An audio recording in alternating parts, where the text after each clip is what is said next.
Welcome to the Uncontested Investing Show, presented by REI Inc. magazine and sponsored by RCN Capital. Each week, we focus on bringing you candid convos from the best in the biz. Here's your host, Tim Herriage. Welcome back to Uncontested Investing. I'm your host, Tim Herriage. I'm here with an all-star today, Donovan Ruffin. Donovan, thanks for coming by, bud. Thanks for having me. So Donovan, you are the CEO of Equity Cash Offer. Yes, sir. Why don't you just take a second and tell everybody a little bit about yourself, who you are, what you do. So my name is Donovan. I live here in Dallas-Fort Worth and McKinney, Texas. I own a company called Equity Cash Offer. Essentially, we just buy and sell houses, mostly wholesale. We do fix and flips. We do buy and holds, a little bit of commercial. We do business all over Texas, and we're getting into some new markets, some Florida, Atlanta, North Carolina, South Carolina. So, yeah, we're growing. And all, you're not even 30 yet, right? No, I'm 28. Yeah, so super impressed with you. You remind me of myself when I was young, except for you just do a lot more than me. So Donovan, the first thing we do every week is we have the bluff, the bottom line up front. So the bottom line up front, when I was in the Marine Corps, we'd brief generals, and they always told us you never bury the lead because the general may have to get up and leave, right? You may start getting mortar fire or whatever, and you need the general to know the most important things. So in that context, I want you to take about 2 minutes and just talk to the listener about today's real estate market, kind of trends you're seeing, things you're thinking, things that people should be focused on, things people should be watching out for. Really just 2 minutes, kind of a state of the market according to Donovan Ruffin. Cool? Yeah, sure. All right, here we go. Yeah, so today's real estate market's actually very interesting. So you have interest rates rising, we have prices of real estate essentially is a lot different than what it was 2 years ago before Corona. So I actually did market research a couple days ago, or about a week ago. And in Dallas-Fort Worth alone, houses are selling about $178 a square foot on average. And before Corona, it was about $118, $119. So if you look at it, the dynamics of it, when you're getting into real estate, you really want to be careful on the exit strategies and your intentions. So going into the real estate market now, we're focused heavily on, if we're going to buy it and put work into the house, we're looking to keep it forever. And if you look at history, 100 years ago, a house is a lot different than what it is now just because of inflation, times change, and things of that nature. So you really can't lose if you have intentions of buying properties to keep it forever. And that's kind of what we're focused on. That's what we've been focused on the past couple months, or past 6 months to a year. But there's tons of advantages with that. You have tax cost segregation with rentals. You have cash flow, obviously, with rental properties. And with that, you have leverage just because you can dabble and have more bankability. But most importantly, it's like you have a legacy for your family too. It's just, you're not just getting paid once off a wholesale or flip because you put all this work into getting a property, acquiring it and selling it, or fixing it up and then selling it. You're fixing it up, putting a stable tenant in there, and then you're keeping it forever. So that's what our main intentions is with the market, especially with interest rates rising. We aren't really focused on, hey, is the market going to crash or anything like that. We're excited about prices going from $178 a square foot to a lot lower just because of what they used to be. You know what I mean? So that's kind of like my take on the real estate market right now. Obviously, you can still make a lot of money wholesaling or fix and flipping, but obviously you just get paid once versus paid forever.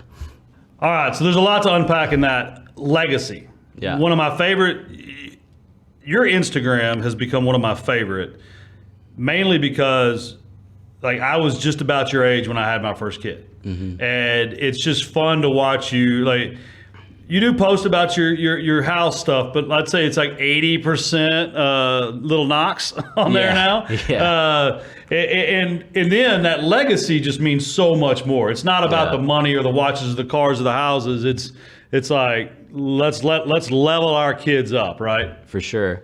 Yeah, I mean, I learned a lot, being in this business. I mean, for close to 9 years now. For one, I humbled myself a couple years ago just because the IRS, they want their money. So it's like, you can make a lot of money, but you still have to pay taxes, And I was the type that was like, man, $300 cash flow isn't that inspiring and stuff like that. But Now it's like, I don't need the money off of fix and flip. It's like, I'd rather just keep it and, maintain that property and keep it forever and keep it in my family forever, You were talking about houses and what they used to cost. I'm working on a project in downtown Rockwall right now. It's a historic house. When it was originally built in 1885, it was on an acre and a half, downtown Rockwall. So the cost when it was first sold in 1905 was $5,000 for a 2,500 square foot house on an acre and a half, like in downtown. Today, it's been parceled up and it's about 3/4 of an acre. We bought it for $550 and it was recently appraised for $1.25. Wow. So it's like when you talk about forever and like it's exciting stuff. Like you pencil that in on a $100,000 house, right? Wholesale, fix and flip, rentals, commercial, multiple markets. What is it that is challenging you these days? Challenging? I think it mostly is, man, that's a great question. That personnel management, is it cost of money? Is it not enough inventory? Like what are some business challenges you're dealing with? Yeah, I mean, there's basic day-to-day challenges. I think getting into, bigger deal sizes, I think that's a little challenging just because it's a lot different. If you're going from, $200,000 houses to $2 million properties, it's definitely a change in mindset where it does get challenging because it's a whole new ball game. We recently just started in commercial about 6 months ago, and there's a whole different set of terminology, terms and math. That's all new, but that's the cool thing about growing is, once we figure it out, we're here to stay. As a business owner of multiple businesses, how important is it to continue to force yourself to grow? Man, I think it's by far the most important. I said it recently on a podcast where it's just like people, want to grow. I think that's just human nature. So as a business owner, especially when you employ people, they're with you just because of the opportunity that you have, not just what's here today, but what's not here yet. You know what I mean? So I think it's really important to have that vision and have those intentions to grow, because that's what keeps the ball moving. That's what keeps the adrenaline going. I think the ones that you want around are there for the opportunity. Yeah. The ones you don't want around is the ones there for a paycheck, right? Yeah, for sure. And so how in your business have you found a way to differentiate them?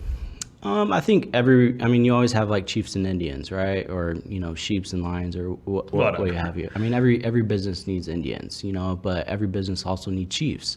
So I think, once you put them all together, the chiefs are going to rise up. The leaders are going to start paying attention and they're going to start asking questions and start doing things that you didn't expect of them, So I think it's super important to understand that there is a difference between the two, but you need both of them.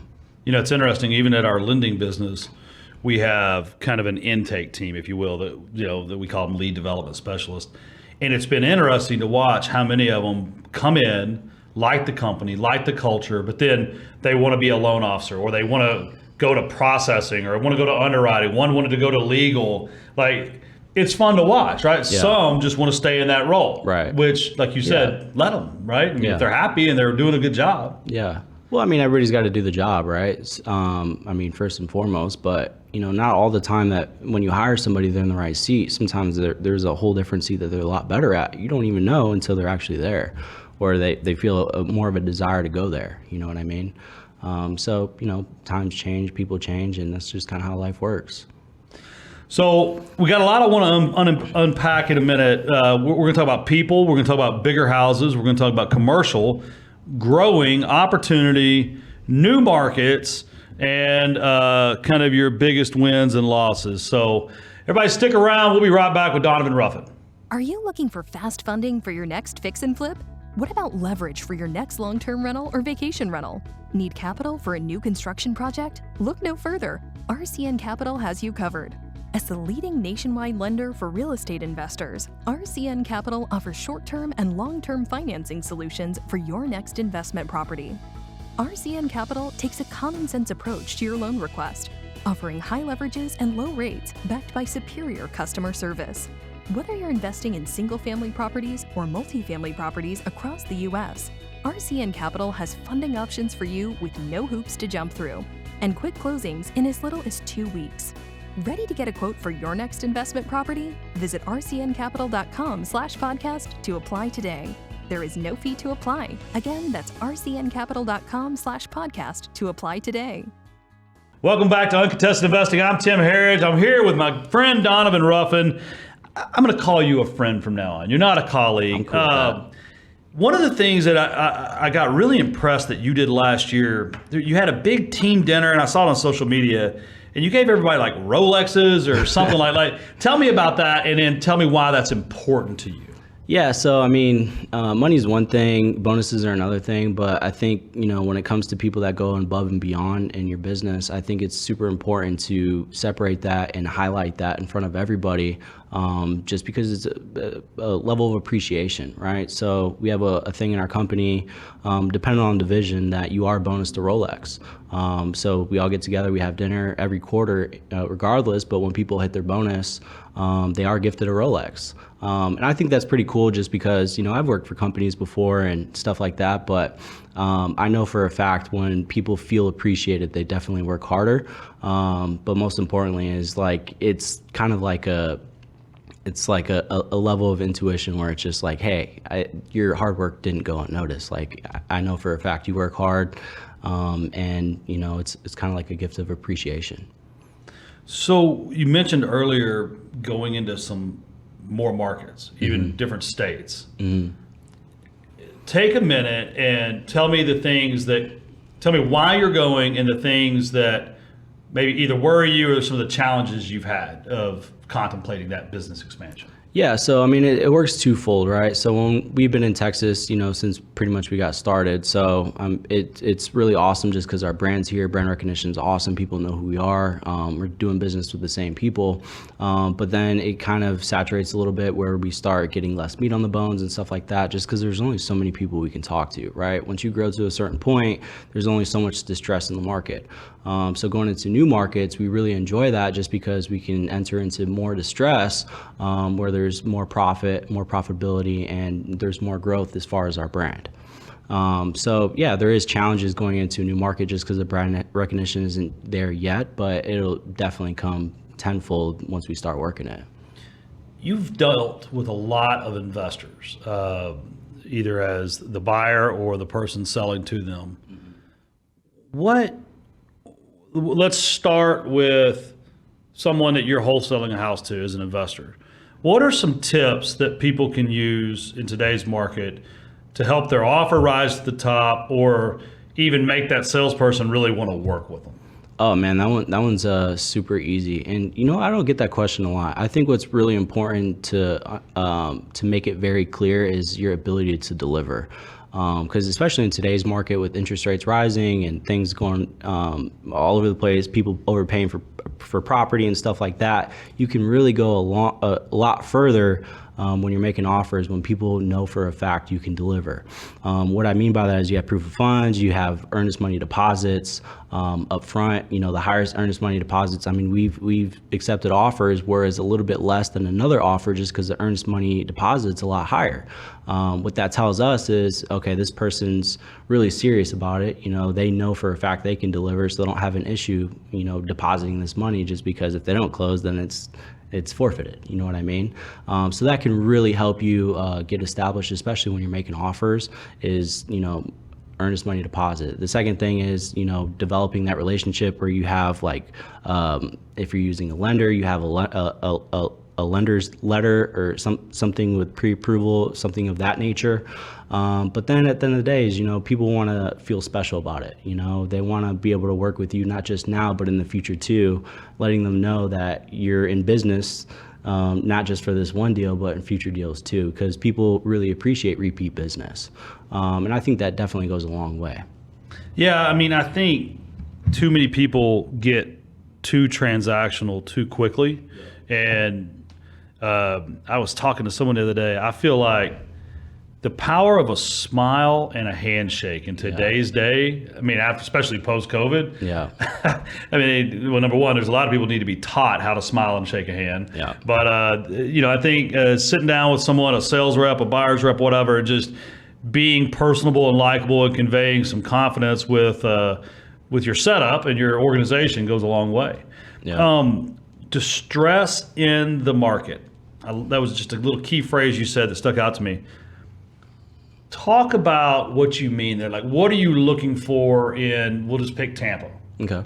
What distress in the market? What are you looking for there? Yeah, so like our marketing strategy is heavy on cold call, PPC, and things of that nature. So we're looking for markets, for one, with equity, but we're looking for ways where we can help people, right? So in Texas, like when we buy lists and stuff like that, we're looking for high equity just because there's a lot of opportunity to negotiate.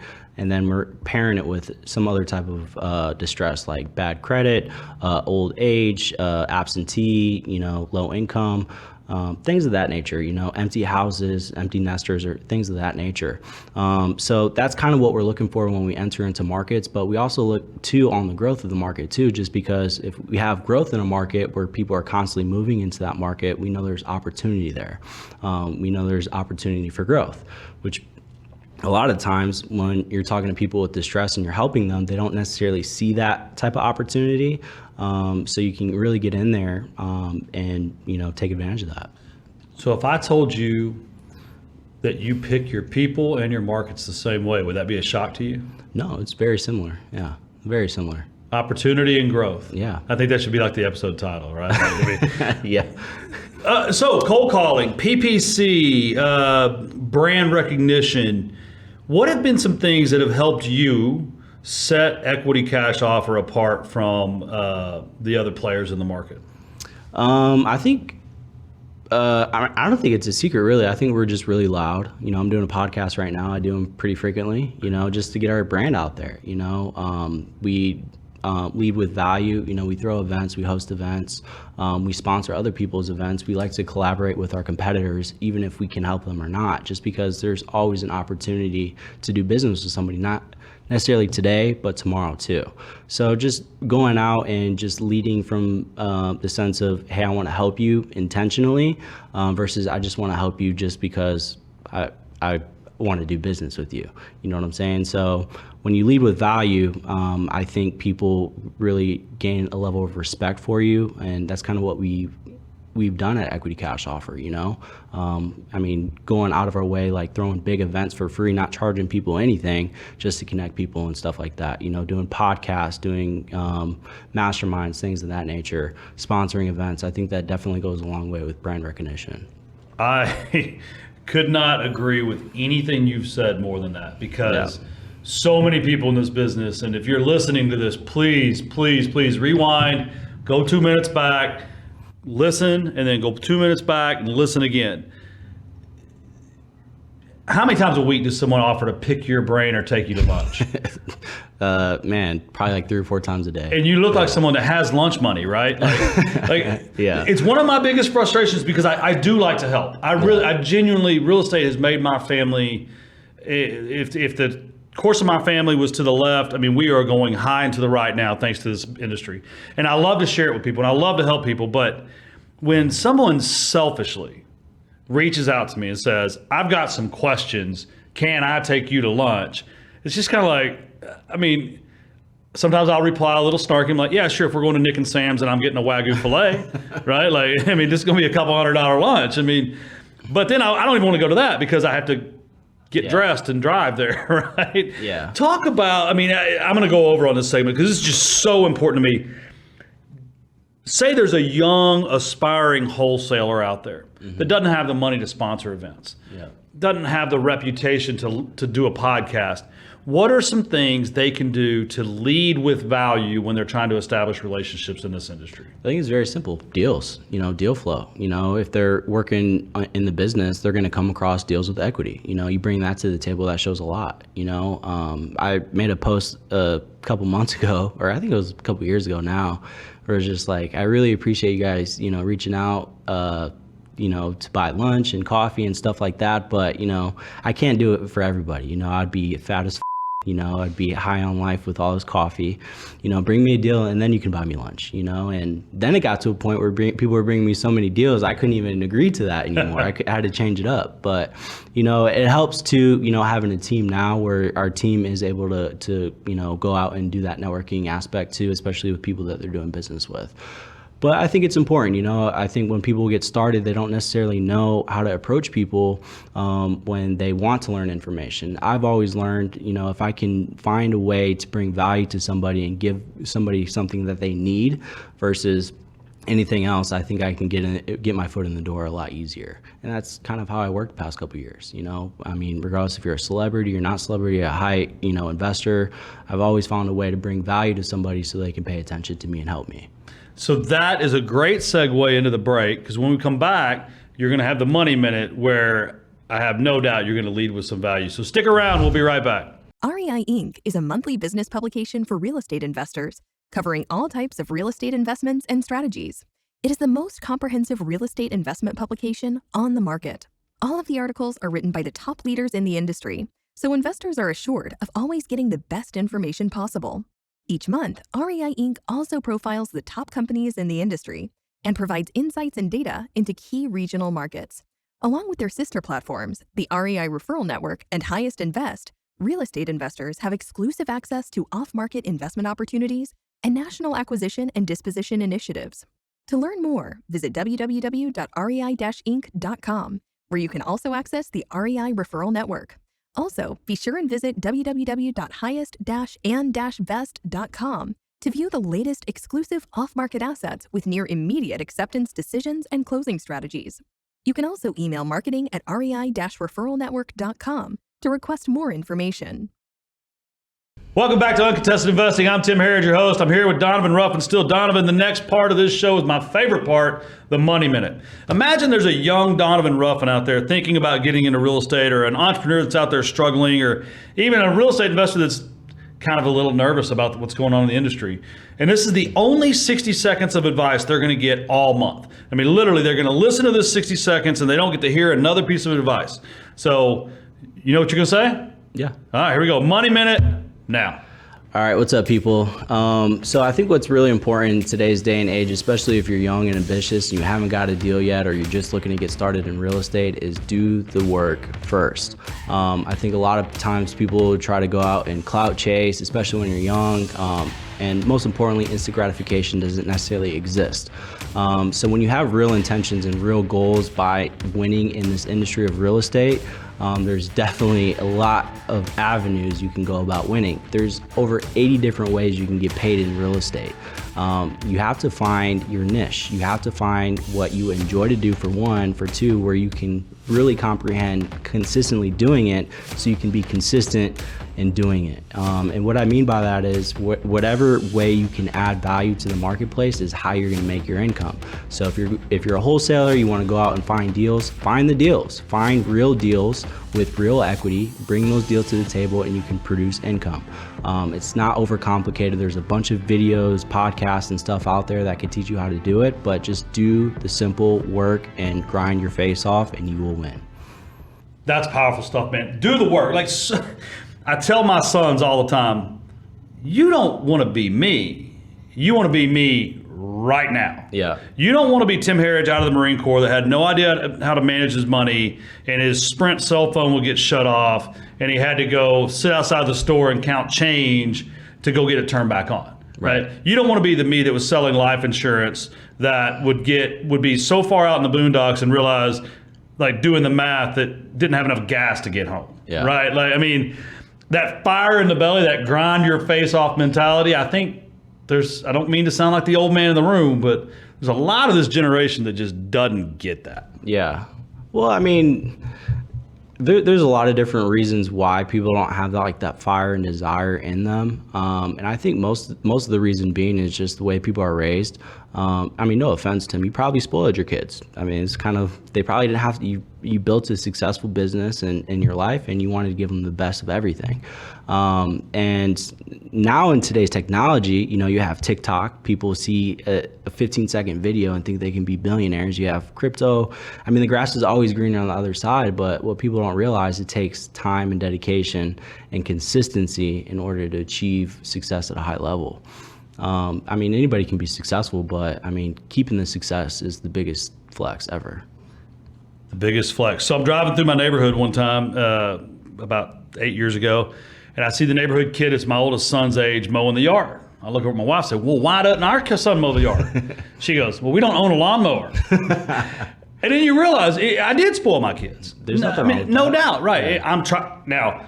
I want them to go get degrees and super educated in finance, where they can help me level up in a way that maybe doesn't require the kind of grinding I had to do. Yeah. Right, and that's my hope. Yeah. I tell you this: they'll never work for me, and I hope they're not in real estate.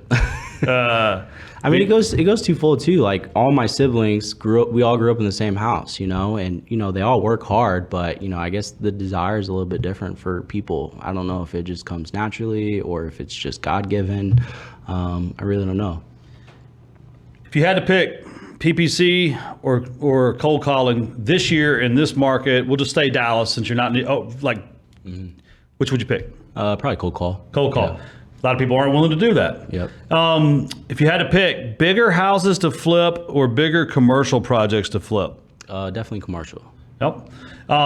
If you had to pick one market in the United States right now, if you imaginarily had to shut down your business and reopen somewhere other than Dallas, where would you open? Fort Worth.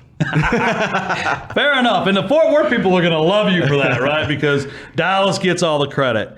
Interest rates. What was the normal kind of hard money rate whenever you started your career? Hard money? Yeah. It's crazy. I've always been paying the same in hard money. I've always been paying 10, 12%. Dealing with RCN now, I get 7.5%. So it's pretty cool. Do you remember what the homeowner purchase the little interest rate was then? Oh, I guess I started in 2015, so I've seen it at 5% before. Yeah. Market was still crazy. In 2018, it was in the sixes. Yeah, I've seen it. I didn't really see a difference in the market, and especially in Dallas Fort Worth. But yeah, I've seen 5, 6s before. I've also seen 2s. Last year when the investor paper hit below 3.5, I mean, I didn't have a big enough megaphone, but I was just screaming from the mountain. I was like, everybody get your money now, right? Because think about it. The interest rate on the investor 30-year paper is more than double what I was refining at last summer. Yeah, it's crazy. I mean, there's value in that paper now. The house, the equity, everything. Well, I feel like, the Fed, quote unquote, printed all this money and now they're just getting the money back. That's why I see it. Yeah, I read that the collected taxes last quarter were the highest ever. Yeah, taxes is crazy, man. Well, no, we raise everybody's income. Yeah. And then just get the money back via taxes. Yeah. I want to talk about people. Normally, when you're as popular as you are on social media, you were on some reality show. I have to be honest, I don't even know what it was. I didn't watch it. I don't watch reality TV. But even ignoring that, the level of success you've had as a wholesaler and a real estate investor and entrepreneur in the DFW area, you always get some haters. And other than just saying F the haters, what are ways that you've personally dealt with the noise that comes from success? I think it's inevitable, especially when you're loud in branding and marketing, and it's gonna happen, and I utilize that as okay, if you look at Beyonce's comments on Instagram, there's disgusting people in this world. They come from fake pages, catfishes, and stuff like that. But how are you gonna be mean to Beyonce? What did she do to you personally? It just happens, So I literally, I love haters just because it's not hey, F the haters. It's okay, you're paying attention to what I'm doing. And that's success to me, That's very interesting because I try to teach young people all the time. It's people only mess with you. You don't shoot at someone that's on the ground, right? When you're flying high, you're going to get shot at. And running your own race is always important. Well, we're almost out of time. You got any parting thoughts, parting shots for us? Party shots. Yeah, man. Yeah, man. I guess just, this business it could seem very complicated from the outside looking in, but from the inside looking in, especially when you have gained experience, it's a lot simpler than what it seems. Like I said before, it's just, pick your niche in real estate. If you want to be a lender, be a lender. If you want to be an investor, be an investor. Get good at something that produces income, and then dabble into different fields where you can afford to take risks. And I think that's super important. When I got started in real estate, I had a whole different marketing company, and I didn't go full time in real estate for like 4 years. And it took a long time for me to build to that point where not just confidence, but I could actually afford to take risk on a bigger scale. So a lot of people, look at, the instant gratification and the money that's possible and stuff like that, and they just want it immediately. And it's okay to have your own race. It's okay to take time. It's okay to do the right thing. It's okay to go into a deal with little to no risk than high risk, high reward. I think Grant Cardone said it best is, one deal could make or break you. A lot of people say, what's the worst could happen? If you lose on a deal, then you just lose. No, that's not how it works. It's like I've seen people come and go in this industry and they can't pay lenders back, and, they get upside down and they can't afford, they don't have cash reserves and stuff like that. It's okay to be safe. There's nothing wrong with being safe. Do it safe, do it right, do the right thing by people. And by all means, win by any means, So I guess it's kind of my take on it. Well, you're an amazing guest. I was literally about to ask you to talk about instant gratification again, but there you go. So Donovan, if somebody's listening, they want to connect with you, they want to do business with your companies, where do we send them? Yeah, just go to my Instagram, the Donovan Ruffin on Instagram, Facebook, Donovan Ruffin. My company's equitycashoffer.com. Reach out if you need help. I'm here to help. You're holding some private workshops in your kicking office. I see those look nice, but they just find that on your Instagram, right? Yeah. All right. Well, Donovan, thank you for coming in. Absolutely. It's just been a pleasure to get to know you a little bit more. All right, everybody. That's it for today's show. Again, I'm Tim Herriage. Thanks for stopping by. We'll see you next week. Remember, your network is your net worth, and today you've been growing both. We'll see you soon.